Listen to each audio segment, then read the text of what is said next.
Quietly waits upon the Lord. విలాప వాక్యాలు 3వ అధ్యాయం చెప్తున్న మాట ఏంటంటే 25-26 వచనాలు. దేవుడి మీద కనిపెడతాడట. కాడి మోసే పరిచారకుడు తొందరపడ్డు ఎదగడానికి తొందరపడ్డాడు. తొందరగా పెద్ద వేదిక మీద మాట్లాడాలనుకోడు. తొందరగా పెద్ద సెలబ్రిటీ స్పీకర్ అయిపోవాలనుకోడు. దేవుడి మీద కనిపెట్టడం, ఆనుకొని వెయిట్ చేయడం నేర్చుకుంటాడు. అతనికి దేవుని వెయిటింగ్ రూమ్లో ఉండడం నచ్చుతుంది, ఇష్టపడతాడు. Do you have a waiting room in your life? God's waiting room. ఈరోజు ఎందుకని ఒక పెద్ద స్పీకర్ కొడుకు 14 ఏళ్ళు కూడా రావు స్టేజ్ మీదకి వచ్చేస్తాడు, సింగర్ అయిపోతాడు, పాస్టర్ అయిపోతాడు, అనాయింటింగ్ వచ్చేస్తుంది. ఎందుకంటారు? తొందర. నువ్వు ఇంకా టీనేజ్ కూడా అవ్వలేదు, 20s కూడా ముగించలేదు, అన్ని ఛానల్స్లో నువ్వు మాట్లాడేస్తావు. ఎందుకంటారు? తొందర. దైవజనులంటే నువ్వెవరో సెలబ్రిటీ అల్లుడువో, సెలబ్రిటీ కొడుకువో, సెలబ్రిటీ కూతురువో అయితే దైవజనురాలు అయిపో.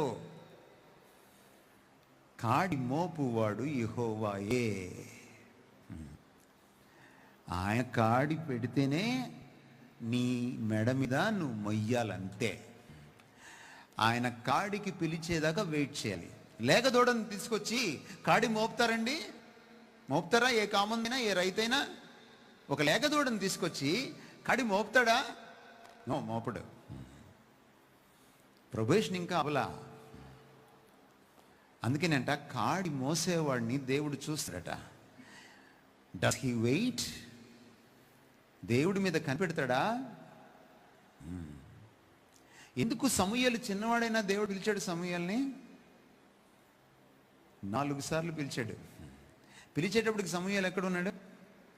దేవుడి వెయిటింగ్ రూమ్లో ఉన్నాడు. You know that's important. యెషయాని ప్రవక్తగా పిలిచేటప్పుడు యెషయా ఎక్కడున్నాడు? 6వ అధ్యాయం చదవండి మీరు ఇంటికి వెళ్ళాక. యెషయా దేవాలయంలో ఉన్నాడు, వెయిటింగ్ రూమ్లో ఉన్నాడు. Unless you are in the waiting room of God, waiting upon the lord, waiting నేర్చుకునే వాడికి వర్క్ ఇవ్వడు దేవుడు. ఒకవేళ నీ సొంతగా నువ్వు వర్క్ కల్పించుకుంటే చివరిలో ఏమంటాడు తెలుసా దేవుడు?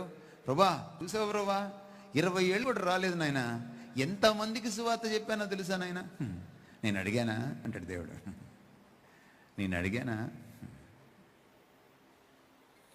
భక్సింగ్ గారు ఆ రోజుల్లో 1940sలో బీటెక్ మెకానికల్ ఇంజనీరింగ్ లండన్లో చేసి, బ్రిటిష్లో చేసి, బ్రిటన్లో ఒక సిక్కు యువకుడిగా క్రైస్తవ్యాన్ని విపరీతంగా ద్వేషిస్తుంటే దేవుడు ఆయన పట్టుకున్నాడు.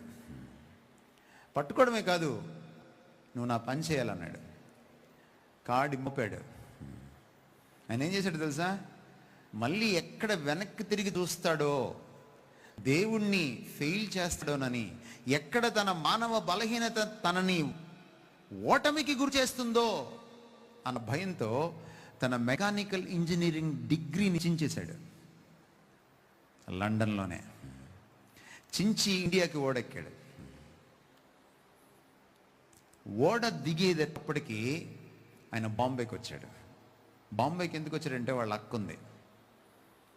ఎవ్వరు యేసుప్రభుని ఎరిగిన వాళ్ళు, సిక్కు మతం, నిష్టగల మతం. అక్క దగ్గరికి వెళ్ళాడు. అక్క చాలా సాదరంగా ఆహ్వానించింది. కానీ అక్కకి తొందరలోనే తెలిసింది భక్సింగ్ అని ఈ తమ్ముడు ఇంకా భక్త్ సింగ్ కాలేదు, ఆయన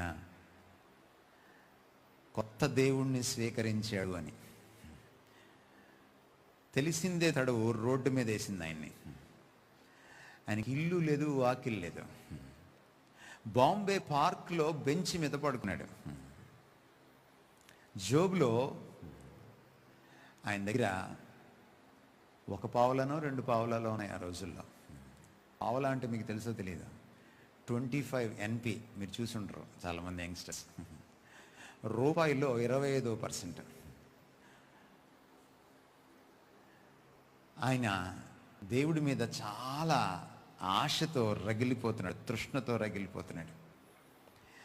ఈ సిక్కు యువకుడు, కొత్తగా మార్మల్స్ పొందిన యువకుడు, తన జేబులో ఉన్నటువంటి ఆ డబ్బులు తీసుకుని బాంబేలో ఒక క్రిస్టియన్ స్టోర్కి వెళ్ళి, బుక్ స్టాల్కి వెళ్ళి, అక్కడ గాస్పల్ ట్రాక్స్, సువార్త కరపత్రికలు కొని, సిక్కువాడు కాబట్టి సులభంగా ఉంటుందని చెప్పి ఆయన వెళ్ళి సిక్కులు ఉండే చోట, సిక్కు డ్రైవర్లు లారీలు ఆపుకుండే చోటకు వెళ్ళి వాళ్ళకి సువార్త చెప్తూ వాళ్ళకి కరపత్రికలు ఇచ్చేశాడు.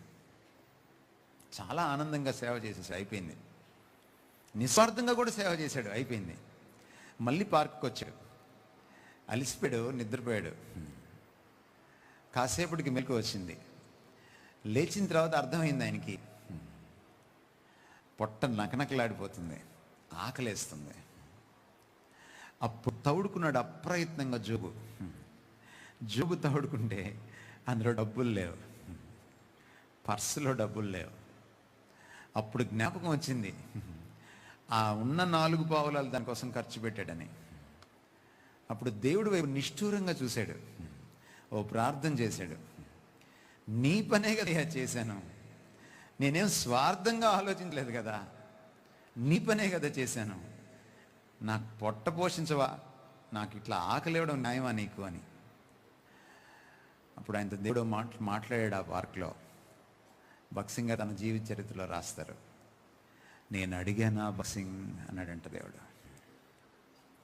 నిన్ను అడిగానా నేను ఈ పని చేయమని?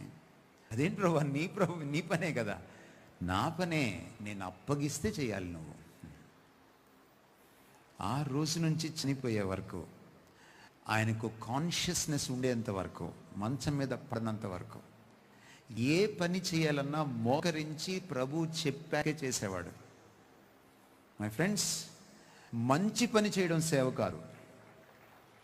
యోక్ బేరింగ్ అంటే మీకు తెలుసా? ఆయన చిత్తానికి శిరస వహించడం.